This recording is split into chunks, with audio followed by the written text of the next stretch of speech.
বিয়ে না করলে হয়তো বুঝতেই পারতাম না আমি মানুষ হিসেবে কতটা খারাপ।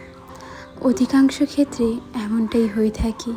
বিয়ের আগে আমরা জানতে পারি না আমাদের মধ্যে এতটা পরিমাণে দোষ রয়েছে।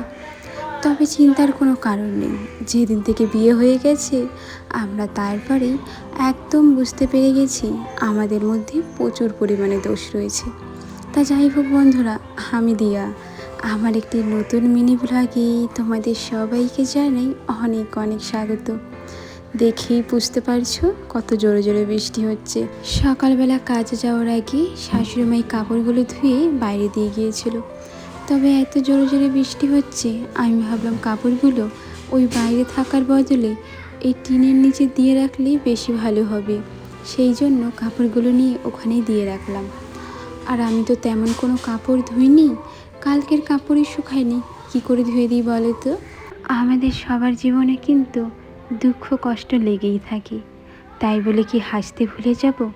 একদমই না, হাসতে হবে, মন খুলে হাসতে হবে। আর আমরা হাসলেই যেন অনেক মানুষ দেখে হিংসায় জ্বলে যাবে। তাদেরকে জানানোর জন্যই না হয় একটু হাসো। কই হেসে ফেললে নাকি? তা চলো, এদিকে কিন্তু অনেক কাজ আছে। বৃষ্টি হোক, কাজ তো করতেই হবে। সকালে রান্নাবাড়ি করেছি, গ্যাসটা মোছা হয়নি, তা ভাবলাম গ্যাসটা মুছি তারপর ঘরে যাব। আমার কিন্তু ঘরের সব কাজ হয়ে গেছে, সব কাজ আমি সকালে সেরে নিয়েছিলাম। তোমরা নতুন নতুন কমেন্ট করো বা প্রশ্ন করো যদি ভিডিওর বিষয়ে কোনো কিছু জানার থাকে। আমি তোমাদের সব প্রশ্নের উত্তর ধীরে ধীরে দেওয়ার চেষ্টা করব।